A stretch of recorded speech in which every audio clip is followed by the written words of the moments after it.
What makes a trucking accident different than an auto collision is the extent of the injuries that are usually involved. You're dealing with physics, the weight and mass of a speeding truck, that it comes into contact with a passenger car, a bicyclist, or God forbid, a pedestrian. You're looking for a recipe for very serious disaster very often. The length of time it takes to recover from such an injury, you might imagine, is going to be significantly increased in duration. You're dealing with fractures and surgical issues very often.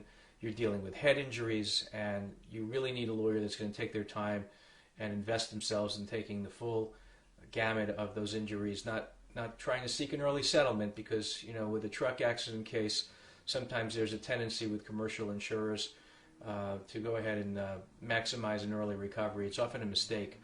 I would also tell you that litigating a truck accident is quite different, because there's a regulatory environment that's not exactly something that's familiar with to most lawyers that don't handle those cases.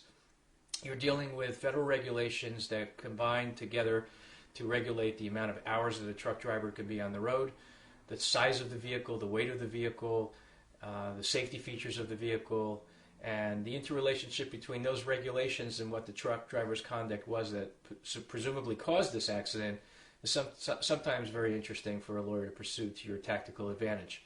So the bottom line is the old adage, the bigger they are, the harder they fall.